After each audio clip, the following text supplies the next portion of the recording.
بسم الله الرحمن الرحيم. الحمد لله الذي جمعنا بتوفيقه على طاعته في بيته المبارك، وأسلج صدورنا بسماع كلام الله، وجعل جلستنا المباركة هذه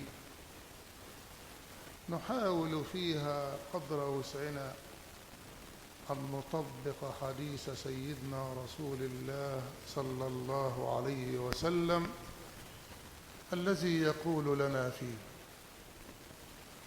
ما اجتمع قوم في بيت من بيوت الله يتلون كتاب الله تعالى ويتدارسونه فيما بينهم إلا ونزلت عليهم السكينة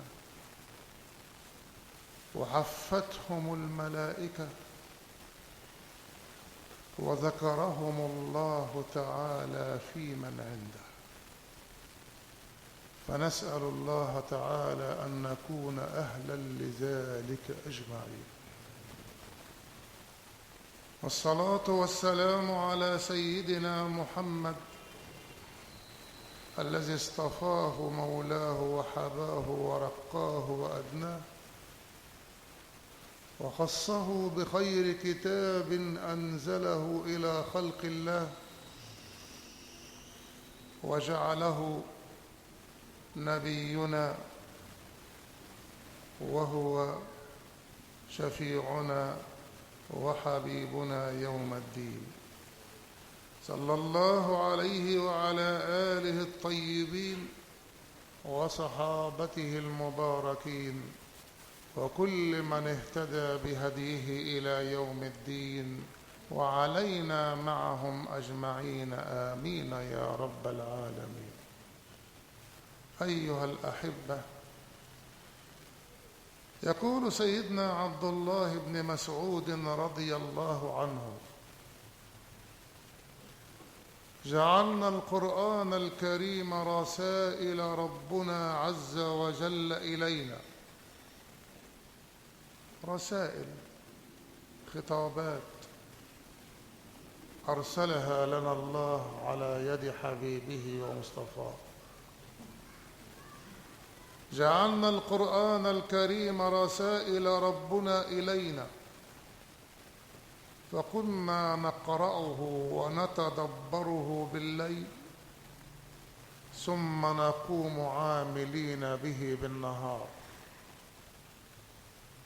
ولذلك لو تدبرنا في كلام الله، والله عز وجل أمرنا ألا نقرأ قراءة جوفاء، ولكن نتدبر ونتمعن ونتفكر في معاني هذا الكلام. أفلا يتدبرون القرآن؟ ينعي الله على من يقرأ القرآن ولا يتمعن فيه ولا يفكر فيه ولا يتدبر فيه، أنه نزل للتدبر والتمعن.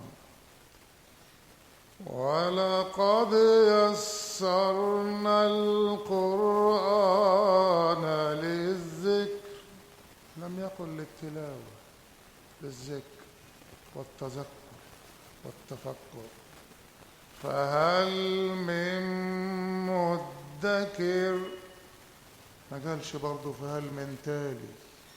العبرة بالتذكر والتدبر في كلام الله عشان نعمل به فننال رضا الله عز وجل ومتابعة حبيب الله ومصطفاه. والله عز وجل يقول في مناجاة أنزلها على نبي الله داود، وهي له ولأمته ولنا أجمعين، بقول الحبيب صلى الله عليه وسلم: حدثوا عن بني إسرائيل فإن فيهم الأعاجيب. يقول الله تعالى: واسمعوا كلام الله الذي خاطب به داود وأمته ومن بعدهم إلى يوم الدين: عبدي يأتيك كتاب من حبيب لك وأنت في الطريق تمشي، فتجلس لأجله وتقرأه وتتدبره حرفا حرفا. جات لك رسالة من ابن ولا صاحب ولا قريب، تتمعن فيها وتقرأها بتأني تشوف فيها ايه، ثم يقول: وهذا كتابي أنزلته إليك أفكنت أهون عليك من بعض أقربائك؟ عبدي يجلس إليك حبيب أو صديق يتحدث معك، فتقبل على حديثه بكل وجهك وتستمع إليه بكل سمعك، وها أنا ذا متحدث معك، أفكنت عندك أهون من بعض جلسائك؟ كلام الله يا أحباب يكفي فيه كلام الله. لو أنزلنا هذا القرآن على جبل لرأيته خاشعا.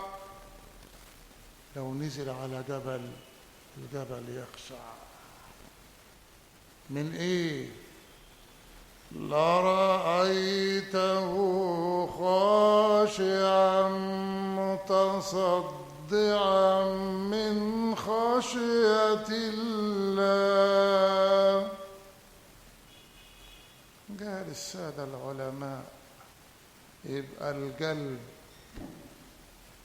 الذي لا يخشع ولا يخضع ولا يتأثر بكلام الله عند سماعه يبقى أقسى من الجبال وأشد من الصخور الصماء، لأنها تخشع لكلام الله جل في علاه. الرسائل ديت ربنا جعل فيها رسائل للمؤمنين ورسائل للناس أجمعين ورسائل لخاصة المؤمنين اللي لهم منزلة كريمة عند رب العالمين عز وجل. بعت للمؤمنين 82 رسالة، اللي هي تبدأ بقول الله: يا أيها الذين آمنوا.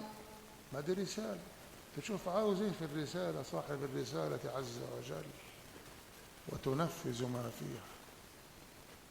72 رسالة، كلنا مطالبين يا نقراهم يا حد يقراهم لنا ونفهم اللي فيهم ايه وننفذ مراد الله عز وجل.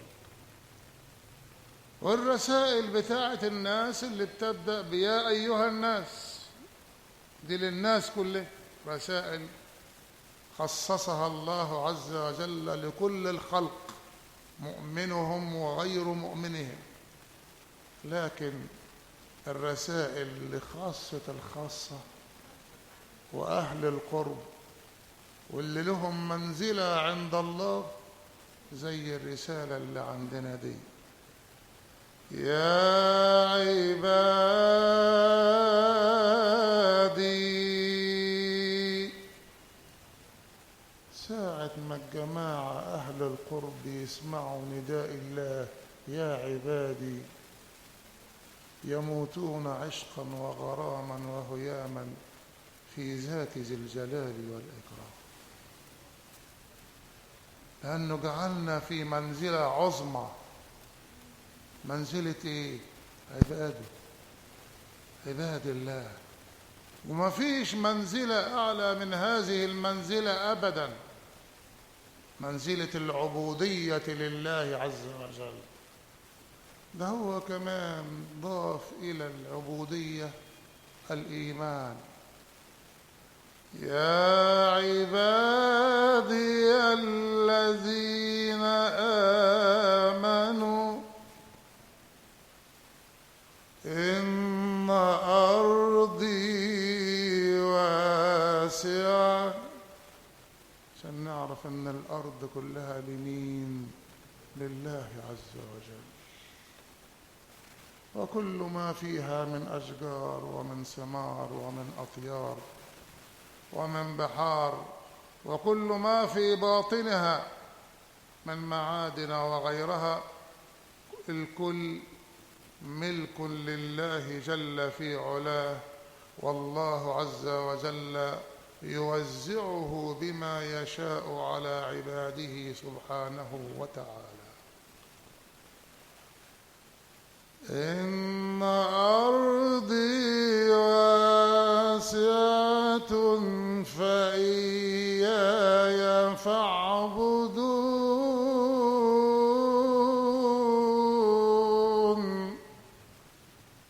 الآية بتعالج مشكلة ومعضلة موجودة في كل زمان ومكان، ويمكن موجودة في زماننا احنا زيادة شوية ولا أكتر شوية.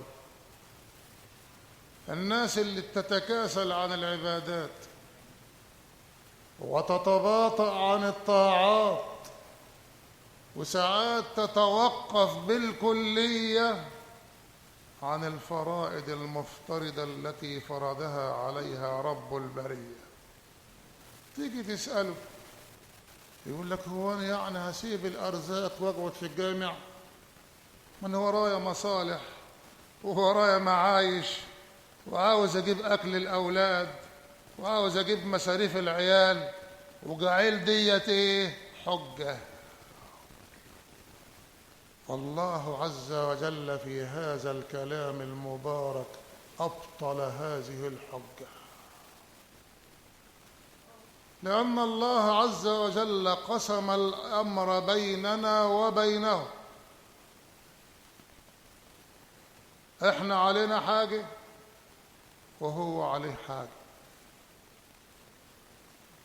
سيدة ربعة العدوية رضي الله عنها أشارت إلى ذلك حين غلت الأسعار في زمانها،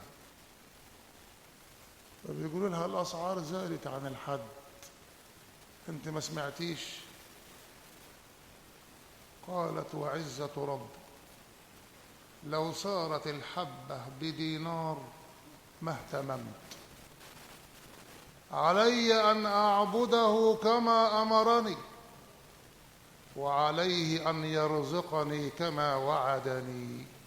كل واحد له تخصصه، أنا هدخل في تخصص الله ليه؟ وأمر أهلك بالصلاة واصطبر عليها. طب والرزق يا رب؟ قال لي انت مالك ومال الحكايه دي؟ انا كلفناك به؟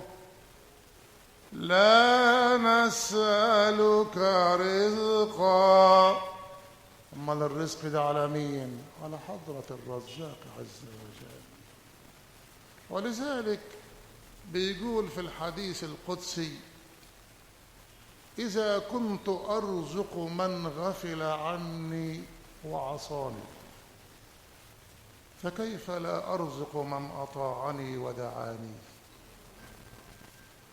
تيجي ازاي دي؟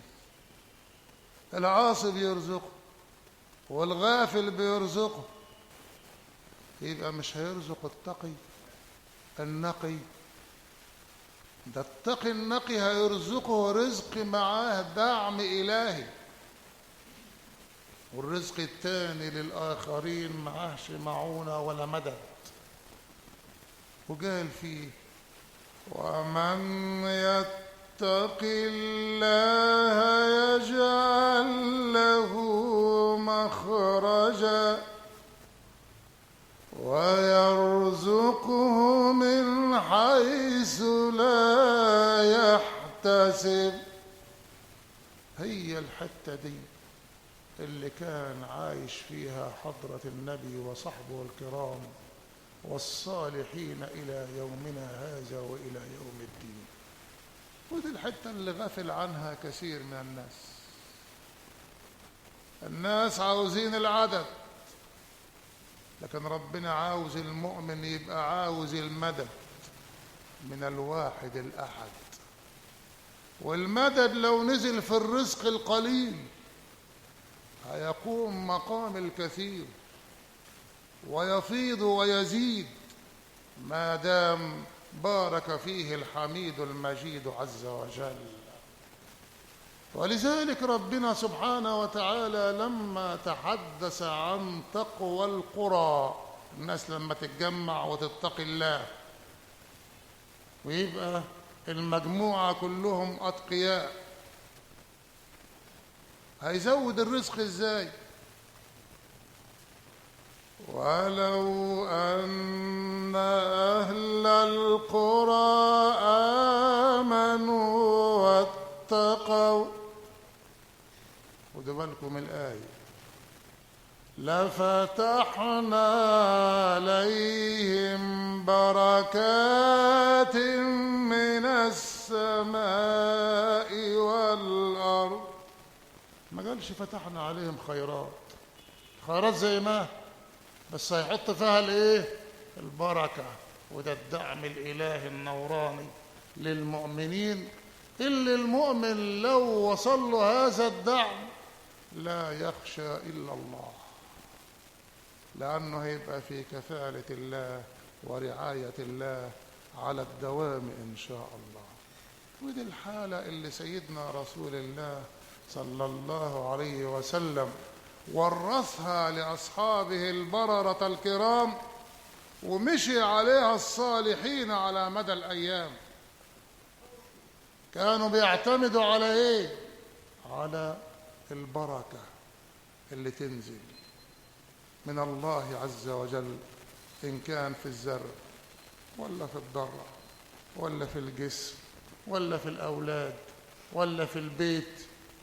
كل شيء تمسه البركة يزيد، والبركة يعني الزيادة، يزيده الله وينميه، ولا يعلم أحد ما جعل الله فيه من خير ادخره الله سبحانه وتعالى لصاحبه الذي أعطاه له. يا عبادي الذين آمنوا إن أرضي واسعة، تخافوش أبدا. وقال في الحديث القدسي الثاني بيعاتبني،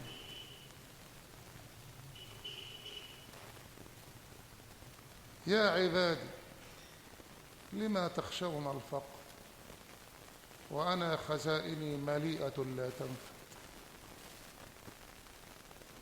خزائن مليانة، هل خزائن الله انتهى مددها؟ حاشا لله عز وجل. خزائن الله مملوءة، بس عاوزة ايه؟ الوسيلة لها ايه؟ فإياي فاتقون. نتحقق بس بتقوى الله عز وجل. المشاكل اللي حصلت واللي بتحصل في المجتمع كلها سببها ايه؟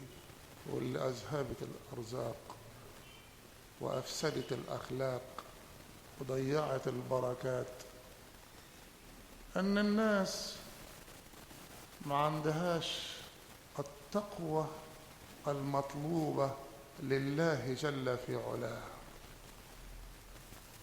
تفضل يا شيخ، بارك الله فيكم. وهو شايف ان الارزاق مش مكفياه، مره يغش في الكيل،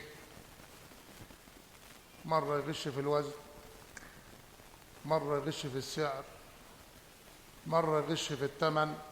مش ده اللي حاصل ولا ايه؟ مره ينصب، مرة يكذب، ده اللي ضيع البركة بين المؤمنين وزود المشاكل والخلافات بين المسلمين. لكن المسلمين لو لجأوا إلى تقوى الله وراقبوا الله مراقبة من يعلم أنه يطلع عليه ويراه، خلاص القليل هيغني عن الكثير بفضل البركة النازلة من عند العلي الكبير عز وجل. وحذر الله عز وجل الذين يصنعون ذلك في كل زمان ومكان، اللي الدنيا تجعلهم يتخلون عن تقوى الله ومراقبة الله، وتستهويهم النفوس فيصنعون ما لا يرضي الله مع عباد الله. فقال لهم انتم ناسيين كل نفس ذائقة الموت، انتم ناسيين ان انتم هتموتوا. والإنسان لا يدري ما الوقت الذي سيخرج فيه لتلبية نداء الله، وما تدري نفس بأي أرض تموت. والحبيب صلى الله عليه وسلم حذرنا من اللحظة دي وقال لنا يبعث المرء على ما مات عليه. البركة في حسن الختام. المهم أن يختم الله عز وجل له بالإسلام والإيمان. أنبياء الله ورسل الله كان كل طلبهم إيه؟ الوفاة على الإسلام. واحد يقول رب توفني مسلما وألحقني بالصالحين. ده مين ده؟ نبي من أنبياء الله عز وجل، لكن عاوز ربنا يثبته على الإيمان لحد ما يلحق بالصالحين ويخرج في روح وريحان إلى رب راض عنه غير غضبان. ودي الحاجة اللي لازم يحرص عليها كل مسلم. إذا نسيها الإنسان هي دي تعتبر السائق الذي يسوق النفس إلى طاعة الرحمن عز وجل. إذا نسي الموت ونسي إن هو هيموت وتهيأ له إن هو مخلد في الدنيا، ما خلاص هتركبه النفس والحظ والهوى ويمشي على هواه، ويبقى ده ساعة ما يجي النفس الأخير ويرى ما جهز له يطلب الرجعة ولا يلبيه العلي الكبير عز وجل. يقول يا رب رجعني شوي، رب ارجعون لعلي أعمل صالحا فيما تركت. لا أنت ما جهزتش نفسك ليه للساعة دي.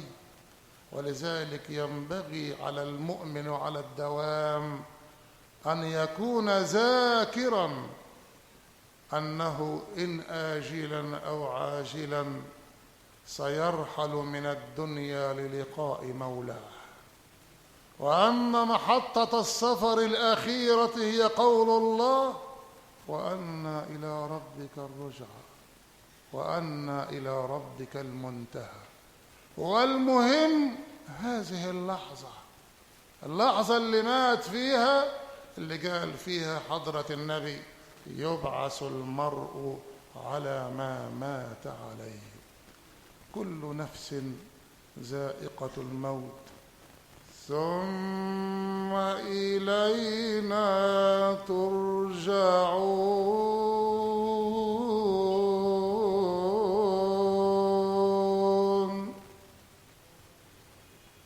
ولو أن إذا متنا تركنا لكان الموت غاية كل حي، ولكن إذا متنا بعثنا فنسأل بعدها عن كل شيء.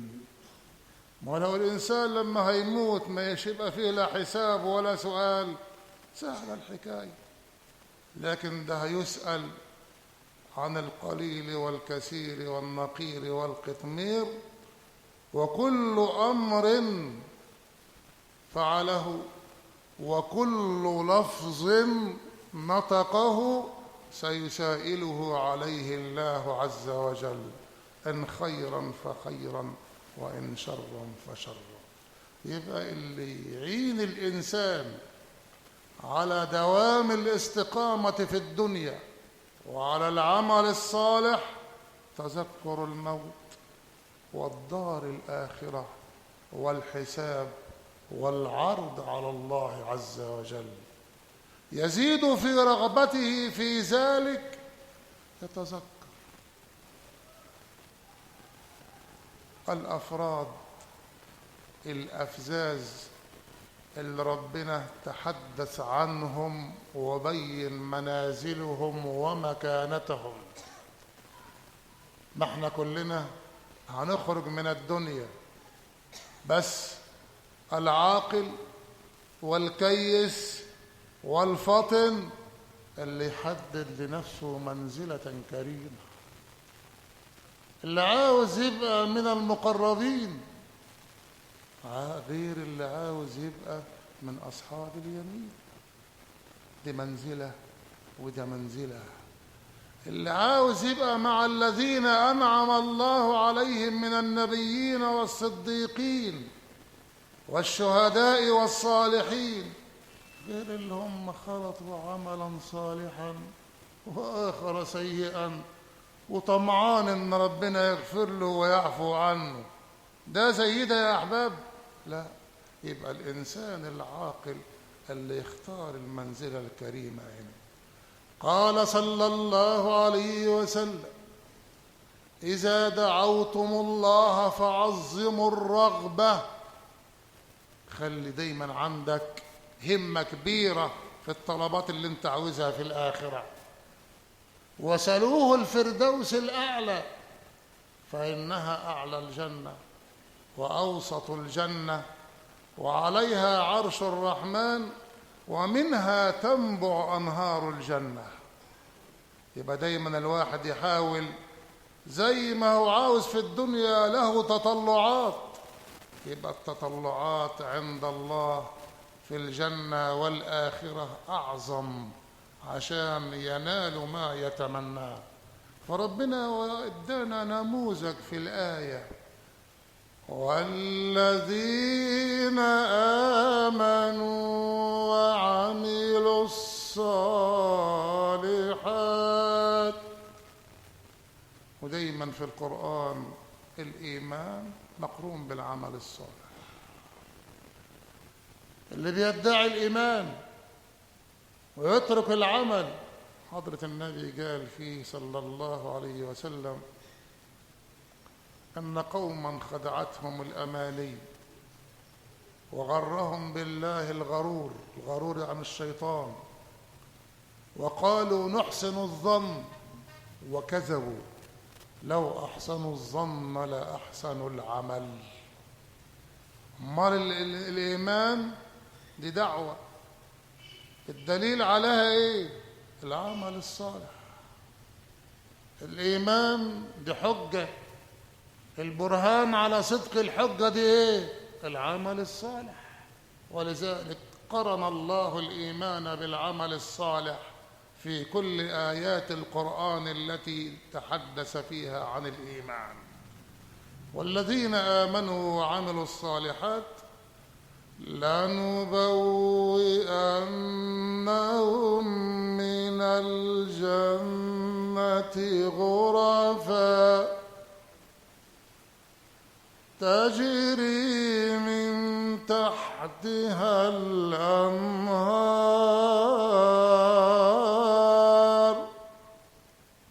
الغرف دي يا إخواننا دي منزلة عالية في أعلى الجنة.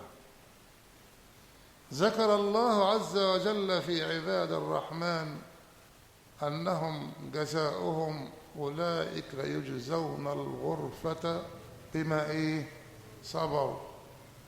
وهنا برضو جعل جزاء الغرف لمين؟ الذين برضو صبروا. الغرف ديت هي؟ غرف من فوقها غرف مبنية تجري من تحتها الأنهار. دول جماعة بعد ما يدخلوا الجنة يقول الله تعالى لهم: هل بقي لكم شيء عندي؟ فيقولون: لا يا ربنا. ألم تبيض وجوهنا؟ ألم تثقل موازيننا؟ ألم تدخلنا الجنة؟ فيقول الله تعالى: أحل عليكم رضواني فلا أسخط عليكم بعده أبدا. ياخدوا رضوان الله عز وجل. والغرف ديت اللي هيلقون فيها من الله التحية والسلام، يلقون فيها تحية وسلاما من الله عز وجل. تحيتهم يوم يلقونه سلام. وحضرة النبي صلى الله عليه وسلم بين هذا الأمر ووضحوا أن أناسا يتمتعون بالجنة من أكل وشرب وحور وقصور وغيرها، وناس أكمل متعهم النظر إلى وجه الله عز وجل في الجنة. دي المتعة الأعظم والنعيم الأكرم اللي بيقول فيه الله: وجوه يومئذ ناظرة إلى ربها ناظرة. دي هتبقى النعمة الأعظم والأكرم اللي هيكرم بها الله خاصة المقربين والسلة المباركة من المتقين بأن يبيح لهم النظر إلى وجهه الكريم.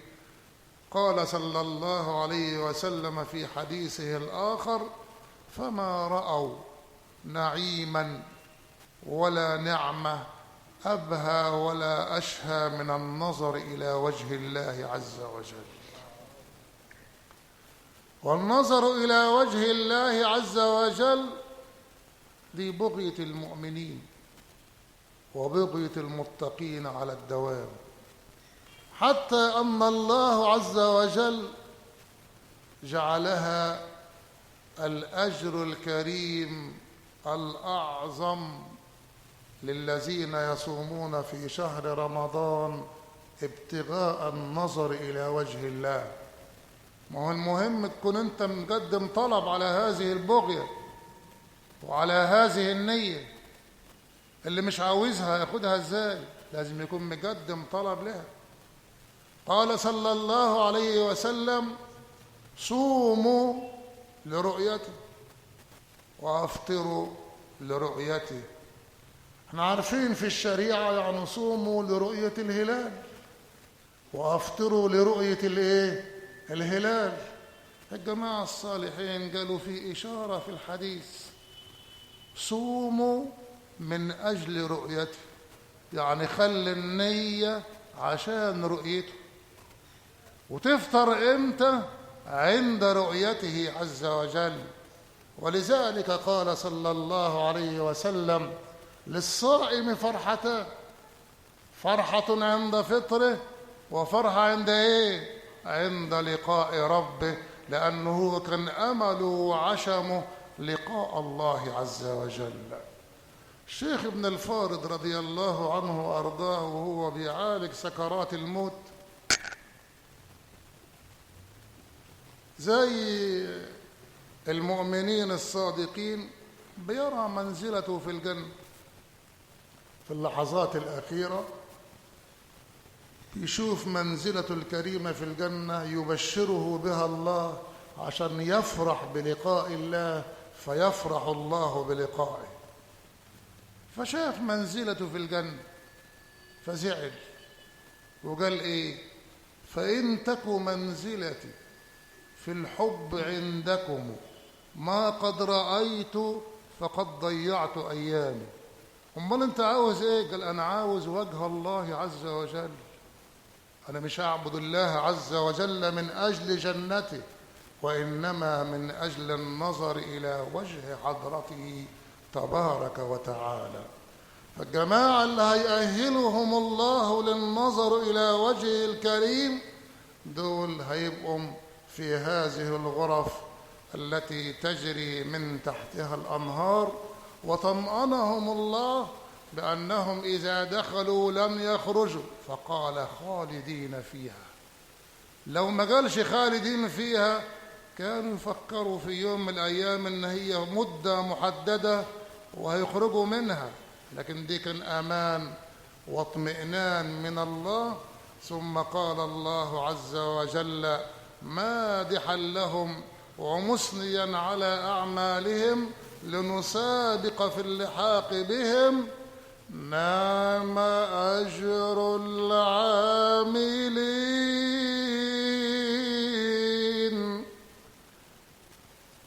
سيدنا عمر بن عبد العزيز رضي الله عنه وأرضاه في لحظات سكرات الموت حدق البصر وأطال، ثم قال إني أرى حضرة ما هم بجن ولا إنس.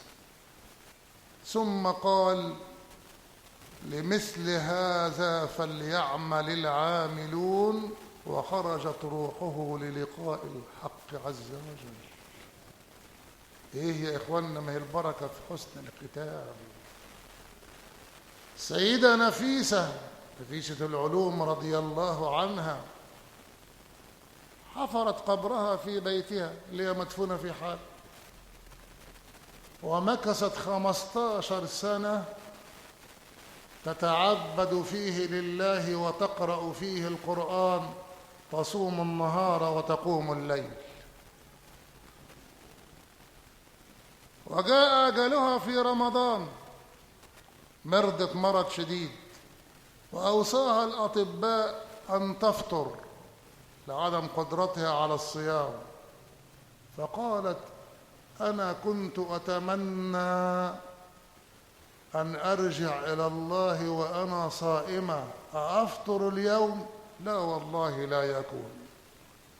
ثم أخذت في تلاوة القرآن الكريم الورد بتاعها لحد ما وصلت في سورة الأنعام إلى قول الله تعالى لهم دار السلام عند ربهم، وخرجت الروح للقاء الله عز وجل. كانت اللي بعدها ايه؟ وهو وليهم بما كانوا يعملون. فهؤلاء القوم يجعل الله عز وجل لهم حسن الختام هو الأجر العظيم، ويزيدهم فيجعلهم من ذوي النظر إلى وجه الله الكريم سبحانه وتعالى. إيه الأعمال اللي ربنا مدحهم عليها اللي قال فيها نعم أجر العاملين؟ الذين صبروا وعلى ربهم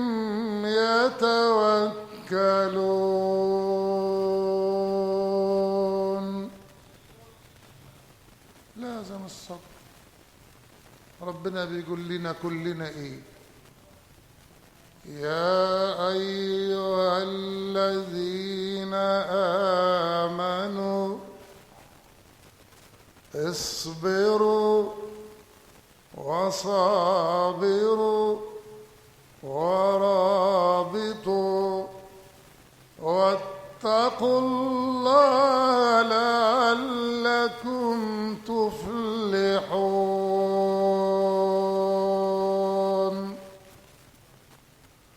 وأعظم الصبر في عصرنا هذا الصبر عن الحرام، عن المطعم الحرام، لأن المطعم الحرام يجعل صاحبه لا يتقبل الله منه عملا ولا دعاء ولا صلاة ولا صيام.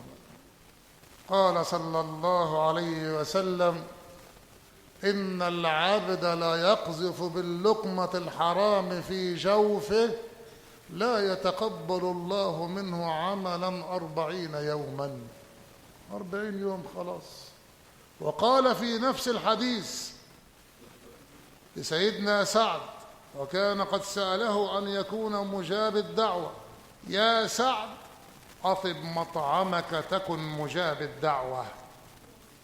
فاللي هيأكل الحرام يبقى لا ينفع له ولا يقبل منه لا صلاة ولا صيام ولا حج ولا دعاء ولا تلاوة للقرآن ولا ذكر لله ولا أي عمل.